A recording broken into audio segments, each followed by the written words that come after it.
حلقة النهاردة حلقة مفيدة جدا، هتكلمنا عن صحة جسمنا، ازاي نبقى فت وشكلنا كويس وفي نفس الوقت صحتنا كويسة، ازاي نلتزم بأكل مظبوط وكويس وفي نفس الوقت ما نحتاجش ان احنا نجري ولا أنظمة غلط عشان نوصل فاينلي للشكل اللي احنا عايزينه.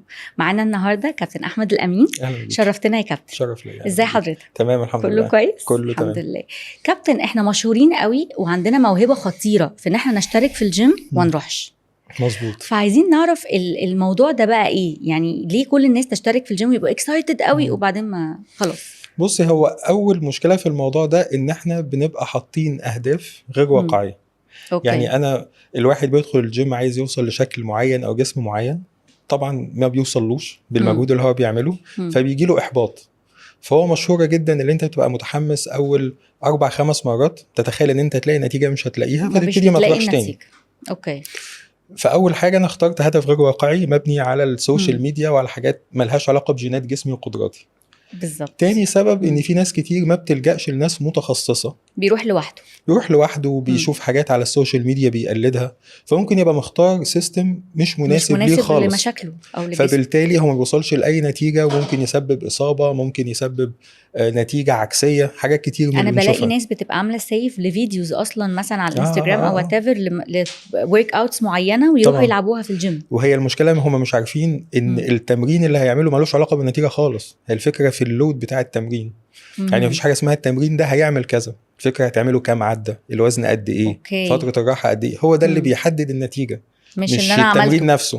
طبعا مش الانجاز وخلاص خالص. فهي ما بتوصل في الاخر ما بنلاقيش نتيجه، فبيحصل احباط او بيحصل اصابه نتيجه اللي انا اتمرنت غلط. دي برضو very common ان بتلاقي ناس كتير قوي جالها اصابه. طب ولو حد even معاه ترينر، بلاقيهم برضو في الاول بيبقى في حماس قوي قوي قوي، وبعد شويه وبيبقى في نتيجه على فكره حتى لو مينيمال، بس بلاقيهم اللي هو ايه، ابتدى يكسل، ابتدى اللي هو لا خلاص بقى مش قادر، ماليش مزاج، ما بيكملش. طبعا هنا هلوم المدرب، لان المدرب هو الشخص الفاهم اللي لازم يقنعك او يقنعك انت هتوصل الهدف في قد ايه، وبروتين عامل ازاي، وازاي هنغير اللايف ستايل، انا ماشي رايح فين بالظبط. الشخص لو فهم مش هيجيله احباط وهيكمل. فلو هو ابتدى مع مدرب، المدرب مسؤول انه يشرح له ويفهمه هنوصل اللي انت عايزه ده في قد ايه وازاي. اوكي. طب في حاجة تانية برضو، البنات بالذات بقوا بيخافوا او دايما ما بيتجهوش لحتة الجيم، ويتجهوا دايما لفكرة ان انا ممكن اروح كارديو، ارقص، اعمل حاجات ليها علاقة بالكارديو، لكن اشيل ويتس لا، انا مش عايزة ابقى ضخمة. بصي الكارثه دي بقى لها 50 سنه ما كانش حد غلب يعني فيها. بالظبط. بس هي الاول مشكله فكره ان الكارديو بيخسس، هي الفكره دي غلط. اوكي. يعني الكارديو مش بيخسس خالص. الكارديو تمرين لعضله القلب، زي ما انت بتتمرني للبايسبس للرجلين لاي حاجه. اوكي. فهو تمرين لعضله القلب بلود متوسط، فهو بيحرق كالوري. الفكره نفسها لو كل الانجاز في اللي انا احرق كالوري، طب ما انا كنت اكل اقل. بالظبط. هي الفكره مش في كده. الفكره اللي انت لازم بتزود الكتله العضليه بتاعتك، فبالتالي الحرق بتاعك بيزيد والتون بتاع جسمك بيتحسن. طب ثانيه، يعني العضله او الكتله العضليه هي اللي بتساعد على الحرق؟ طبعا. أوكي. يعني فكره هي بس البنات بيبقى عندها تخيل انها هتزيد عضلات 5-6 كيلو، ما كانش حد غلب انا مش يعني ناقصه بالظبط، ما كانش حد غلب. هو يعني كيلو عضلات حاجه صغيره قد كده، وزعيها على كل جسمك ما حصلش حاجه. هم اللي بيبقوا حاسين بيه ده مجرد الضخ الدم او البلاد بامبنج اللي بيحصل بعد التمرين، يومه بيروح. بس بتبقى طالعه من التمرين متخيله ان ده حجم حقيقي. لا ولا اي حاجه. انما هم لازم يبقى عندهم فكره انها مستحيل تزيد كتله عضليه كبيره قوي زي ما هي متخيله، ومستحيل تغير الحرق بتاعها الا لو زادت عضلات. فلازم تمرينها ما يبقاش كارديو بس، لا لازم يبقى فيه ويت تريننج وفيه مجهود بدني. وانها لازم تفهم ان الموضوع باكج كامله ليها علاقه بالاكل والنوم، مش فكره تمرين بس. هي بقى فكره الاكل. هو دلوقتي يعني تقولك انا اخس الفاتس الاول عشان العضلات ما تتنفخش على الفاتس فابقى تخينه ومعضله. ده اللي انا بالظبط يعني بسمعه. ده طبعا عبث خالص. يعني أوكي. حاجه ملهاش. هو انت مش هتبتدي تحرقي دهون الا لو الحرق بتاعك زاد. بالظبط. عمر ما جسمك هيبقى مشدود الا لو العضلات زادت. ففكره ان هم متعارضين، زياده العضلات وحرق الدهون يعني متعارضين، ده العكس. ده مش هيحصل الا لو ده حصل. يعني الاثنين يمشوا مع بعض. لازم يمشوا مع بعض. اوكي. يعني ابتدي دايت او مثلا النظام مع طبعا الرياضه. واكبر دليل ان في بنات بتخس بسرعه جدا فجسمها بيبقى اوحش جدا. يعني هي بتخس بس من غير تون، والجسم بيبقى بايظ فلاسد، تحس فهي مش دي النتيجه اساسا اللي احنا عايزينها. طيب الناس اللي بتعمل عمليات تكميم او بياخدوا حقن تخسيس او الكلام ده كله، ليه دايما يقول لهم انتوا مهما عملتوا رياضه او مهما شلتوا ويتس هيفضل جسمكم فلاسد، وانه لازم تعملوا سيرجريز بعد كده تشيل الاكسس سكن؟ هل بجد مفيش امل خالص ان التون يظبط بالويتس؟ لا في، لو اتعمل بالسرعه المناسبه. الفكره في الجلد الزايد ده معناها ان انت خسيتي بسرعه عاليه جدا، فالجلد ملحقش المطاطيه بتاعته تستوعب ده. اوكي. يعني هي الفكره دايما انت خسيتي بسرعه قد ايه، لان الخسسان مش المفروض يبقى بسرعه، لازم يبقى بطيء علشان الهرمونز بالانس يفضل مظبوط، علشان الشيب يفضل مظبوط. ناس كتير خست بسرعه اصلا جالهم امراض نفسيه وتعبوا طبعا. لا او الشيب كله باظ، ده حقيقي. وهي خست بسرعه، الماسلز خست بسرعه، فالميتابوليزم قل جدا، وانس انها بطلت بترجع اتخن من الاول لان الحرق نفسه باظ. ده احنا يعني هي عملت ديستركشن لجسمها اصلا. هو يعني اول نصيحه بنقولها لاي حد، لازم تخس بطيء وصح، ولازم تخس وانت بتزيد ماسلز في نفس الوقت، والا النتيجه دي هتترد بشكل عكسي في ان الشيب هيبقى وحش وهتتخن بعد كده اكتر من الاول. والناس بتستسهل، انا عايز يبقى شكلي رفيع في اللبس ومستعجله، والناس مستعجله. فكره الادويه او التكميم او الحاجات دي مناسبه لفئه قليله جدا اللي هي فعلا في ويت الويت زياده جدا جدا جدا، فهو محتاج يعمل ده، انما مش ده اللي بيحصل. لا ده هم يتخنوا نفسهم يوصل الويت اللي ينفع يعمل فيه السيرجريز ده قبل كده. وعندنا ناس ممكن يعني يعملوا سيرجري حتى لو هي 5-6 كيلو بس زياده، يعني فيها حته كوميرشال، وده غلط طبعا. في ناس بتاخد منجارو والحاجات دي وهم مش تخان اساسا، يعني بتبقى عايزه تخس سنه صغيره بسرعه بقى، انما هي مش اوفر ويت. فهي دي معموله لناس معينه، انما الناس اللي بتستخدمها اكتر بكتير من المفروض يستخدموها، فهنا بتظهر المشكله طبعا. يعني وفكرة برضو نرجع ونقول ان السبب في ان الناس بقت مقبلة على ده ان هم عندهم تخيل خاطئ في النتيجة المفروض اوصل لها في قد ايه. يعني الاكسبكتيشنز هي اللي مدمرة طبعًا الناس طبعا. يعني هو في استعجال او تخيل للنتيجة، والسوشيال ميديا ما فيهاش فلتر قوي، فانا ممكن ابقى عايز اعمل بروموتنج للبرودكت بتاعي، او ان انا مدرب شاطر، فاقول لك انا هوصلك في شهرين. كارثه. فالناس بتتخيل انها اقدر اوصل كده لشهرين، مش معنى ما ده وصل. طبعا هو بقى مش عارفه الفوتوشوب والانظمه الغلط اللي مشي عليها عشان كده وصل بسرعه. طيب فعلا الايدج بقى وايز فوق ال 35 الكتله العضليه بتبتدي تنزل. ده بجد. اكيد. طيب فنعم، يعني الشخص اللي عدى 35 يبتدي يعمل ايه عشان يعوض الكتله العضليه دي؟ بصي، الفرق الوحيد في التدريب ما بين الشخص اللي عنده 20 سنة أو عنده 40 سنة مش فكرة إنه بيخسر عضلات، فكرة إنه ما يقدرش يتمرن بنفس الشدة وبنفس اللود اللي كان بيتمرنه وهو أصغر، لأن حالة جسمه وقدرته على الريكفري وعلى البناء العضلي بتقل، ده طبيعي في أي حاجة. فكل اللي هيحصل إن أنت هتقلل اللود شوية، بس لازم تفضل تتمرن. الناس اللي بتتمرن إن شاء الله يبقى عندك 70 سنة، أوكي، دي وسيلة اللي أنت بتحافظ بيها على العضلات. فطول ما انت بتتمرن في اي سن انت هتحافظ على العضلات اكتر، الميتابوليزم بتاعك هيتحسن اكتر، ولازم يبقى معاك حد بيساعدك. يعني ما ينفعش انت تروح برضو الجيم منك لنفسك وتشيل الويتس منك لنفسك. ما هي دي بقى الكارثه اللي هتغطي كل حاجه طبعا. ان احنا فكره الاعتماد على المتخصصين، الثقافه دي لازم بقى تبقى جد شويه فيها. كفايه بقى اي وكفايه شات جي بي تي وكفايه سوشيال ميديا. هي بالظبط. اعتقد ان في ناس كتيره جدا بتاخد معلوماتها من السوشيال ميديا، وده غلط. ده حقيقي وده غلط. السوشيال ميديا ده للتواصل، مش هي الوسيله الانسب اللي انت تاخد منها معلومات، لان الناس مفيش فلتر يقول مين هيقول ايه. هو البني ادمين مش زي العربيات، انا دايما بقول كده، يعني 1+1 مش equal 2. لا يعني ما ينفعش انت هتتمرني التمرين ده او انت هتتمرن التمرين ده هيحصل له حاجه وانت هيحصل لك حاجه. طبعا الفروق الفرديه. وفكره ان هل احنا عندنا حاجه واضحه تقول ان ممنوع حد يتكلم في الرياضه او التغذيه الا اللي معاه الشهاده الفلانيه، هي دي مش عندنا. فبالتالي فكره اللي انا هسمع على حاجه على السوشيال ميديا اتخيل انها صح وانفذها، دي خطر. انا كمان بقيت الاحظ ان واحد عنده اكسبيرينس ان هو خس تجربه، يعني هو عنده تجربه بيطلع يتكلم على تجربته دي ان هو ده تمام، والناس تبتدي انا اكلت كذا وكذا وكذا، كل كذا وكذا واعمل تمرين كذا، فالناس بتقلده عشان تجربته، مش ان هو اصلا متعلم حاجه. يعني بصي، من اكتر الحاجات اللي بتضايقني في السوشيال ميديا ان الناس ما بتفرقش بين التجربه الشخصيه والمعلومه. بالظبط. يعني انا هقول لك حاجه، انا لو واحد طالع يحكي تجربته الشخصيه يعني يعتبر نفسه انفلونسر، بيحكي يا جماعه انا عملت كذا، فبالتالي فانت مديني مساحه ان انا اقلدك براحتي او ما اقلدكش. بالظبط. فمش هو دي اكتر حاجه بتضايقني، هي وانس انه اخذ الموضوع في صوره معلومه وقال يا جماعه ده احسن حاجه هي كذا، هنا بقى بتظهر المشكله. بالظبط. ان في جينات مختلفه وفي فروق فرديه وفي ظروف حياه مختلفه. فكره ان اللي نفع معاك نفع مع كل الناس، لا ما كانش حد غلب برضه. طب ما هو ده بقى يمكن سبب ان الانظمه الغذائيه الستريكت اللي ابتدت تطلع، زي ان في اكل طيب واكل شرير وكيتو دايت والانترميتنت فاستنج، كل شويه يظهر موضه والناس تجري وراها بعنف. يعني فتره الكيتو انا ما تقريبا الناس كلها كانت ماشيه على الكيتو دايت لغايه ما ابتدى يحصل لهم بقى اللي جاله فشل كلوي واللي خف واللي بقى وحش واللي بقى كويس، ان هم مشوا على دايت واحد كلنا زي بعض. بص، هي الفكرة الكيتو أول لما طلع كان فيها نفس التمتيشن بتاع الدايتس اللي ظهرت دلوقتي، إن أنا هخليك تاكل حاجات مقلية وحاجات كلها فاتس وده عادي. مفيش دايت بيفايرل أو بالناس بتاخد بالها منه إلا لو بيقول حاجة غريبة، فعشان كده الحاجات دي بتنتشر أكتر. أوكي.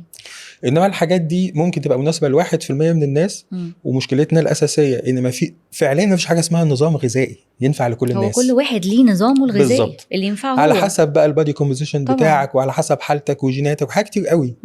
ففكرة اللي أنا أطلع أقول نظام غذائي يا جماعة نفذوا ده، أنت ما تكملش ما تسمعش اللي أنا قلته ده. لا، ولما بتسأل أنت ليه قررت تقول كده، يقولك ده أنا رأيي كده، أنا عايز أعمل كده. ما هو لو رأيه هو هيجرب أي حاجة. جرب في نفسك. هقول لك حاجة، هديلك مثال مشابه جدا حصل في الفترة بتاعت الكورونا. بعدها في ناس كتير قررت انها تتمرن تمرينات ببادي ويت او تتمرن في البيت.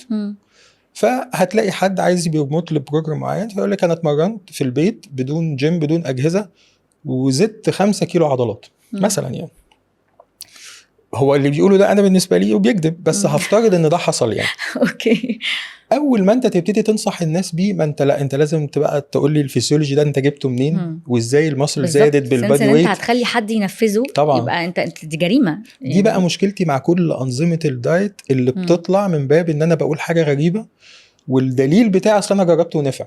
ما ينفعش، انت جربته ما ينفعش. دي تجربه شخصيه لا ترتقي انها تبقى معلومه. دي مفيش حاجه اسمها ان نفع معاك هينفع مع الناس كلها. هو الواحد حتى ساعات يعمل دايت يلاقي ان هو جسمه ما مشيش مع الدايت ده طبعا. يروح للدكتور تاني يقولك انا الدايت ده ما مشيش معايا، يديك نظام تاني. فما ينفعش ان انا يبقى النظام فيكست هو ده اللي بيرفكت، او ان انا اقطع كذا، اقطع اكل بيض، اقطع اكل فراخ واشرب سجاير عادي يعني. لا يعني في ايه الحاجات العجيبه الكلام كله ملوش اساس علمي طبعا. الكلام كان مبني ان انا عايز اقول حاجه غريبه وصادمه فالناس تاخد بالها فيها، سنه نظريه مؤامره برضو عملت رواج للموضوع يعني. والناس كلها حتى لما كنا بتيجي تتناقش مع احد، اصلا انا جربت يا جماعه، ما انا جربت ده مش دليل على اي حاجه. انا جربت واستريحت. وفي ناس جربت وما استريحتش. طب فهنعمل ايه دلوقتي؟ هل ننفع نقول المعلومه؟ هنا المشكله. وخدي بالك هي حاجه متكرره، يعني اللي حصل في الفتره الاخيره هي مش حاجه جديده، هي حاجه عدت علينا كذا مره. هي بس المره دي جامده شويه وكلها شهرين 3 ومش هنلاقيها. طبعا. وهيجي حاجه غيرها. دايت الميه كان لسه من فتره برضو حد بيعمل له بروموتنج. دايت الميه طبعا، وفي ممثلين مشهورين طلعوا اتكلموا عنه ان هو بيفضل. ايوه انا شفت الفيديو بس افتكرته طريقه.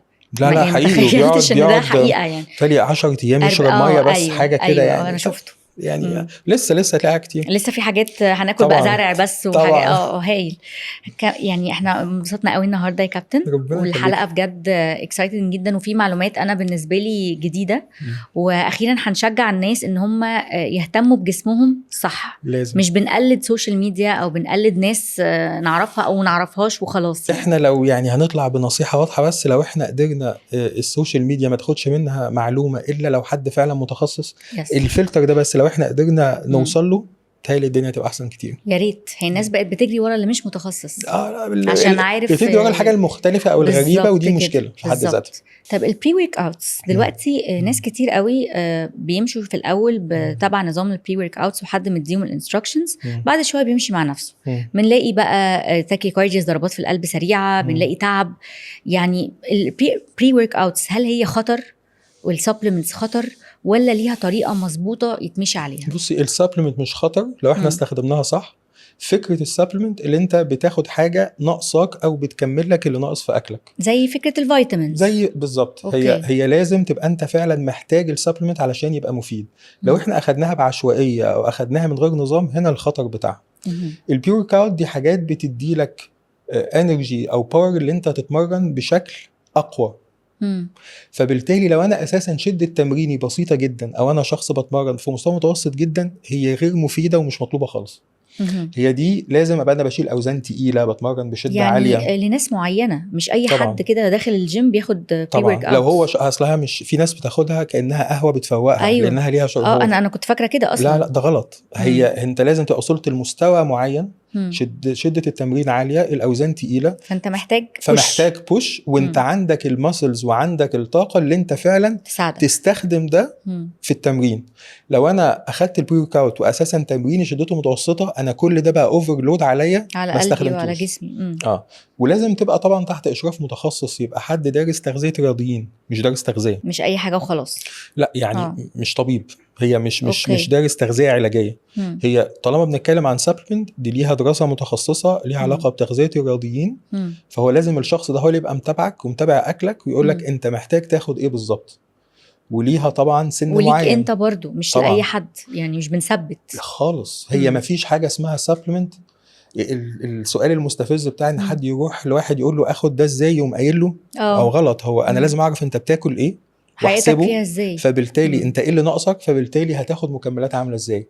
فكره سكوب دي اللي بتتقال في حاجه يعني علميا غلط خالص. يعني بلاقي بينصحوا بعض، صحاب اصلا بينصحوا بعض، يقول لك انا باخد كذا وانا باخد وبيحددوا الدوز لبعض على اساس ايه، مش عارف. ما انت زيي كده، انت شكلك زيي وانا مش عارف انت بتاكل ايه، بس خد 2 سكوب. احنا خد تمام 2 سكوب حلو. لا طبعا. فالبري ورك اوتس مش لاي حد داخل الجيم، ده لحد وصل لليفل معين محتاج فيه بوش للباور. بالظبط. اوكي بيرفكت. انا عايزه اعمل فورمه بسرعه لان الصيف جاي، وعايزه يبقى جسمي حلو بصراحه قبل الصيف. فعايزه في شهر شهرين كده تديني بقى سبلمنتس وتظبطني الاكل وتظبطني الويتس وتخليني فورم. لا الله مش هينفع. مش هينفع. بصي، فكره ان انت اي حد يعمل نتيجه بسرعه، الفكره نفسها مؤذيه للجسم، مش مفيده. اوكي. هو الجسم يبني على الادابتيشن، وان الروتين بتاعك يتغير، فيبتدي جسمك فعلا يتغير. انما الشوك اللي بديها للجسم بحاجه اكل اقل من اللي انا محتاجه قوي، او تمرين اكتر من اللي انا اقدر عليه قوي، بتعمل نتيجه سريعه مؤذيه وبتروح. يعني مجرد ما جسمي يظبط هيروح على طول بأذى، مش هيكمل، بإصابات ومشاكل. فهي اي حاجه بسرعه دي مش شطاره، هو ده غلط. يعني احنا لو في مدرب خسس حد بسرعه، احنا بنحاسبه، بنقول له انت عملت ايه غلط، انت غلطان، انت كده مش صح. طبعا عكس ما الناس بتبقى بتدور عليه، احنا عايزين بقى المدرب اللي خسس على طول ده. احنا بنشوف البروموتنج بتاع السوشيال ميديا و10 كيلو في شهر، الحاجات دي في بلاد معينه انت تترفض. يعني دي حاجه ضدك ناس. مش معاك. ده حقيقي. فكره اللي انت خسستني رقم كبير في سنة بسرعه 20 كيلو، فانت خسرتني ماسلز والبالانس بتاعي كله باظ والهرمونز باظت. فاي نتيجه سريعه مستحيل تبقى جريمة. صح. طبعا. طيب هل السبلمنتس الاكل يقدر يكمبنسيت السبلمنتس؟ يعني لو انا عرفت اعوض دي ولا صعب؟ لا العكس، هو الاساس الاكل. يعني أصلاً. هو الاهم دايما الاكل. ما ينفعش اعتمد على المكملات في كل حاجه.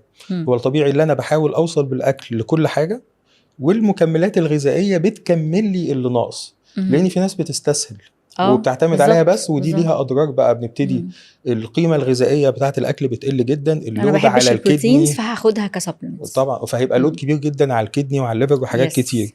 فهو دايما اللي احنا بنعلمه للناس، الاساس هو الاكل، وبعد كده بتكمل اللي ناقص. انما مش بعتمد على المكملات على السبلمنتس. ما تبقاش هي الاساس، هي سبلمنتس من اسمها، يعني هي بتسبلاي. اوكي ثانك يو جدا يا كابتن. العفو، على ايه؟ ثانك يو جدا يا كابتن احمد، ونشكر حضرتك جدا، وان شاء الله لينا حلقه تانية مع بعض. اكيد. اوكي ثانك يو فيري ماتش.